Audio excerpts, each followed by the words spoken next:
Matamgi Manipuri Wari channel asibu tambiriba khwai pumnamakpu taramna okjari. Ngasisu amok mayamgi mafamda puduna lagjari. Mapoksida mapal suba saruk. Mayam puna taminarasi. After few weeks, Mayana moy nupi mayumgi mina phone tawrami. Surna kok ni kok sabane. Mayana amok hawjik fawba wari sanaba ningthina yadriba. Kadai da yadoino angang anina kari khalli haibasu khangdana wari hekta loisinaruba yaribo. Moy romnade wa loisinaba pamena tattana hairi. Paisa pambagi maonga tawbro moibo. Nupi machaduna so kari khalli no khangde. Surna accident ena adum hairidune mi macha nupiduna de. Adudane akhoi Nungcthoi asoiba oirisi. Pau phongna hanba nate. Akhoi gidi ichani soihaningde sini. Moina hairisi. Akhoi giso inaw nupani soiba yaba nate ba. Akhoi nadi nupa mayum haido oirurabanina khara nonjaba tabane. Moi nupi mayum na khanbado tawba tabane. Surna amok nupi dogi mapado sak khara hautene. Ma khakna sanga chawbai type ta. Mayana sanga gi wanate. Nupi chenbagi wa ka sanga ga mari leina ninde. Wa choktho haloisiko ayam haina deba. Wa lepna budget ba khuding sanga yam pali. Fingat ning bana hekta hali magi maong do uraga. Mayana amok adonabu waloi sinarisi la ona chatluba khudingi numituma pabungsu guli dos hena jari duni. Waloi thoknaba chatle haibagi pawde Nungcthoi khangbra. Mayana khangamoy khanghaludabana so pharani. Parikyasu tawribani handak yum thoklo hairobasu yade. Thoklaktabana su pharina khali. Suti thuklaklaga swaida leiraga inawdo wakhal puba ngamdadana nisada tainarakpasu tamba ngamde. Surna amok thabakki kok sabaga nanaw nupagi kok sabaga peleda ko. Mayana amok Nungcthoi hoiga akhoi khara tawraga nupi machado machin amtang hangba chatlamaso phaba chani. Nangine kona lakwa budido ai taningde ko. Ngarang chatlubadubu kai ga hairake. Angang sing laik tamba loi kisano haibani. Adubo wa loisinarasi angang singi wa taraga thabak tawgadaba nate. Akhoi gidi nupini aduduna makhoidana hena mangjaisin. Mayana amok aina imada hangbadaso pabungna tamangpadadi paisa ngak pamagi wasa tawdi haina tai. Akhoi sel pami paisa pami haidudi machinna thokna kamai hairaktoino nai nangba. Aigi wadi akhoi nupa mayum haido oire. Khara taptharaga asangbodo othoktabana phagadrana khanjai. Yare si wari si tosi ising kita thake. Mayado mapuroibana ising thake haibadoda filter dagi ising do yadona surda pidona hairei. Si da lejeri. Sorry ngaida office mata mamu khangori ko. Churutto machayam tapiramo. Churut thakpase ai kaya de pamdabani ko hanba farabani. Surna nang loishin pham tokpado loisiloro chalo. School chatkadaba oiradi. Babungna fingala aso tamona khara tapthabiyo ko. Imaso nakhoi themjinbada awaba mo oirabani. Surna gari machada jatkhro ngasidi. Angangi paisa so khara thabiko.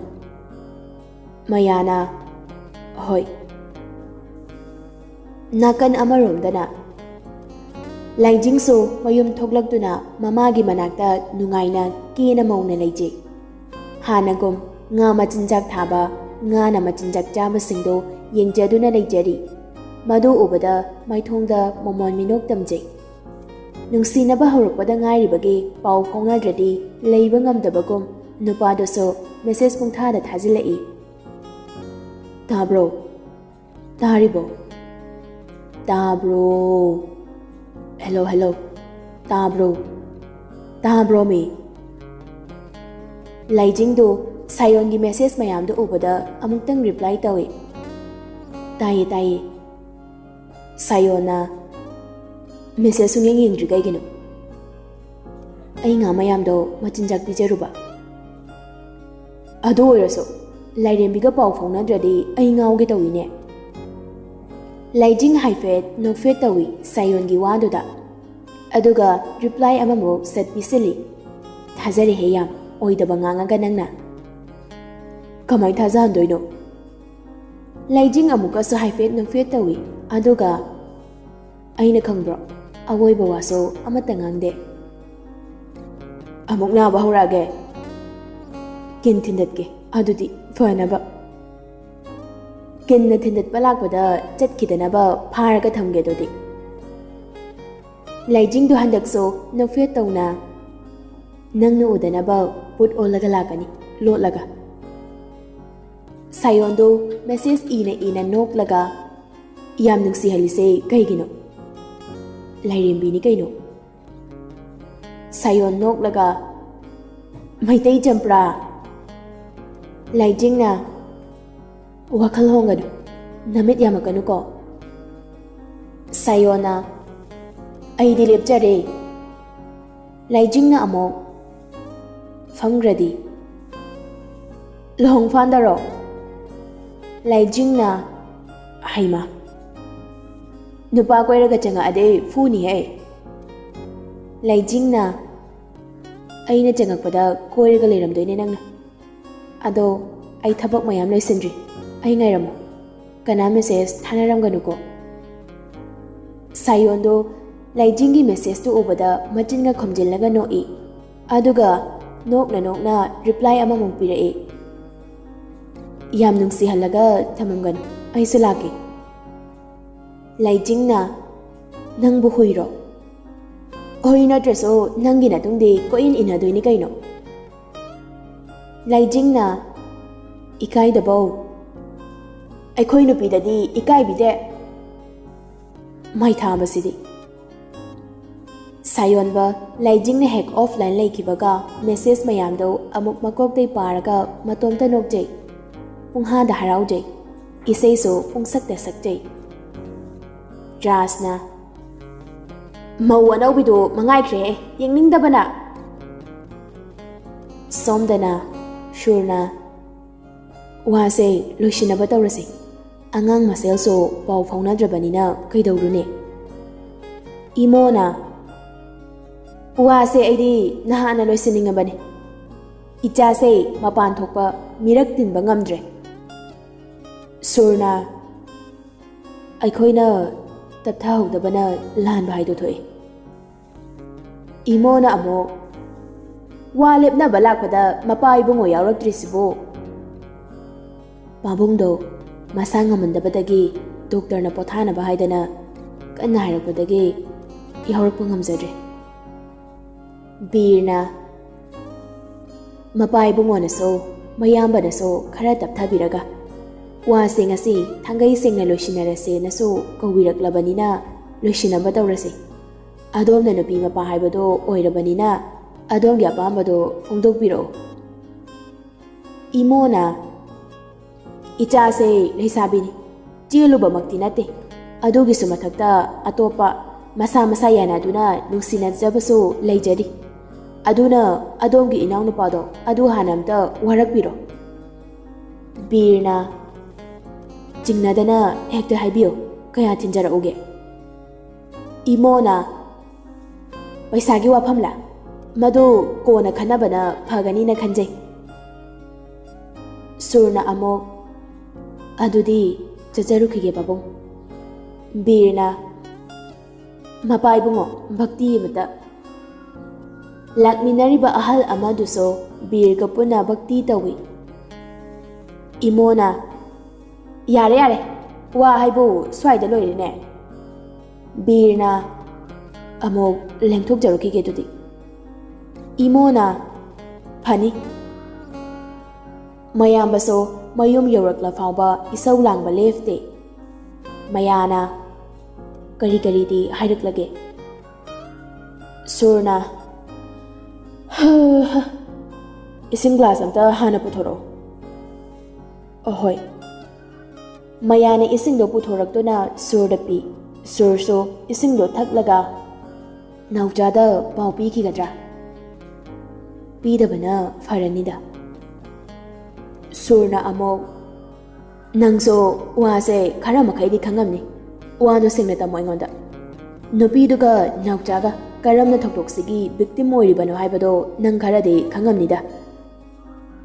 Mayana aina tabadadi school taminari ngaidagi nungsinarapane tai. Nungcthoi marak ama suspend chatlubaduda nupiduna nupa atopa koikiba oiramal. Adudai moi board exam loiraga aikhoi Nungcthoi moi tamoga Delhi da dum changkhredana. Adudagi pau faunabada khara nungainaraktaba oiramal. Marakki first sem loibadagi so yumna thoklakidre. Aduna handak thoklakpada nupiduga unarupa oiramal. Atopa nupa koina khre khangbadai wari sanasena kautokpada mai nupa amadusu yauna lakpajani. Adudai anido khanarakpadai waso yam thokramal. Adui matung akhoi Nungcthoi nasu nupido dum lumma leirajani. Nongma nupiduna kaurakpani haibra kaino. Mana nongma yumdai tafing thokibado. Pabungdai paisaga puraga. Surna wari makadi. As nupiduga mai nupadugana mi ni aga fuhan bazani. Nupiduna mukhame haibra kaino. Amaso hai. Adagi nupido mai nupaduna so lau lagdredana adudai Nungcthoi ahingdu mamafamduda leirabazani. Nongalamdai athengbada nupi mayumgi mi lai haibra kainom su hairi. Khangdi gyanga tadi dai. Surna is angang masel pau phawna hande su hai karigumba phawna khradi amuk hanjina khraga lohong khongdong baga taw khradine ai moi mungduga ngai sen oina babam deko mapa do yam haude oining ba phaude ngai senga. Mayana Nungcthoi mamanaba singna tambadadi tokna khrena su haida. Nungcthoi so tokna rani hai hana tami. Mamanaba singna so nupido kharana dai jade lapthokna ro haina insilina hai. Hoi nupi masado haujikangi yaklaubi aphaubi oiba jani. Atopa nupi khangnari hainadi tamae engonda Ras ka deep kana. Aiso makhoi aniga pau faunaraga aikhoi Nungcthoi pau lauribani. Surna amo paisa khara mangkhraso inawgi punsidi mangdra loire. Nang siwase Nungcthoi da hairuranu. Ima da so kaba khaktam wa lauhaningde ai. Mayana hoi nupi machadubo aibo masakse onthokna khangningkhreda. Mayana khangbiruranu yare. Surna amo yam yengnung nubai wana teda. Somdana Victor so mama mapaga punna lam koiba chatlabaso marup risiga itattatana pau fauna jai. Risina yam kana dina teda. Victor na oi ado ai pau se tabada yam dinungai ti. Kaisu sokpadi nati mi. Victor na Ningthoi de kayam soke. Risina kaisu sokte da gari na hena soe sembada khara koina di changdo mal. Oh aiso paisa khara nangi account da transfer tawrake. Gari sembada mateng oina ba. Sale paiba itaw tani hai. Mateng ni daw yang wali kaino ne adogini. Risina Natte da bai adoi wa ngak ta nate. Ai gari sem loi so khong se ek phabaga ai nangi thabak to soidana Ningthoi ga chatki. Nanga lighting le biga hek ningsina ki baga ai gi so Ningthoi tak tuini. Haujikti hairu kinu. Nupini na ma ikai ziki bisu yayeba. Victor na adogidi nataw na mo mateng pangak tuini. Ima hoiga phajana enjoy tawro. ꯑꯩꯁꯨ ꯊꯝꯅꯕ ꯇꯧꯔꯒꯦ. ꯚꯤꯛꯇꯔꯅ ꯐꯔꯦ ꯄꯣꯊꯥꯔꯣ ꯕꯥꯏ. Get well soon. ꯔꯤꯁꯤꯅ Thanks bro. ꯋꯥꯔꯤ ꯁꯥꯟꯅꯕ ꯂꯣꯏꯔꯒ ꯃꯃꯥ ꯃꯄꯥꯒꯤ ꯃꯅꯥꯛꯇ ꯑꯃꯨꯛ ꯆꯪꯂꯛꯏ. ꯔꯤꯇꯨꯅ ꯀꯅꯥꯒꯅꯣ ꯏꯆꯥꯅ ꯋꯥꯔꯤ ꯁꯥꯔꯤꯗꯨꯕꯣ? ꯚꯤꯛꯇꯔꯅ ꯔꯤꯁꯤꯅꯦ ꯃꯃꯤ. ꯑꯦꯛꯁꯤꯗꯦꯟ ꯊꯣꯛꯑꯦꯅ ꯍꯥꯏꯔꯛꯄ. ꯀꯌꯥꯝ ꯁꯣꯛꯀꯦꯅ ꯍꯪꯉꯝꯕꯅꯤ. ꯔꯤꯇꯨꯅ ꯏꯍꯦ ꯅꯨꯡꯉꯥꯏꯇꯦꯅꯦ ꯏꯆꯥ ꯔꯤꯁꯤꯗꯣ. ꯀꯔꯤ ꯂꯝꯗ ꯊꯣꯛꯏꯅꯦꯒꯦ? ꯚꯤꯛꯇꯔꯅ ꯀꯣꯂꯦꯖ ꯃꯃꯥꯡꯗ ꯑꯣꯏꯔ ꯃꯥꯜꯂꯦ ꯃꯃꯤ. ꯔꯤꯁꯤ ꯑꯃꯗꯤ ꯂꯤꯟꯊꯣꯏ ꯑꯦꯛꯁꯤꯗꯦꯟ ꯊꯣꯛꯄꯅ ꯃꯔꯝ ꯑꯣꯏꯔꯒ ꯂꯥꯏꯖꯤꯡꯂꯦꯝꯕꯤꯒꯤ ꯃꯅꯥꯛꯇ ꯆꯠꯇꯨꯅ ꯑꯀꯨꯞꯄ ꯃꯔꯣꯜꯒꯤ ꯄꯥꯎ ꯂꯧꯕ ꯉꯝꯈꯤꯗ꯭ꯔꯦ. ꯁꯣꯝꯗꯁꯨ ꯂꯥꯏꯖꯤꯡꯂꯦꯝꯕꯤꯒꯤ ꯁꯨꯇꯤꯒꯤ ꯃꯇꯝ ꯂꯣꯏꯗꯨꯅ ꯗꯦꯜꯂꯤꯗ ꯑꯃꯨꯛ ꯆꯪꯅꯕ ꯃꯇꯝ ꯌꯧꯔꯛꯂꯦ.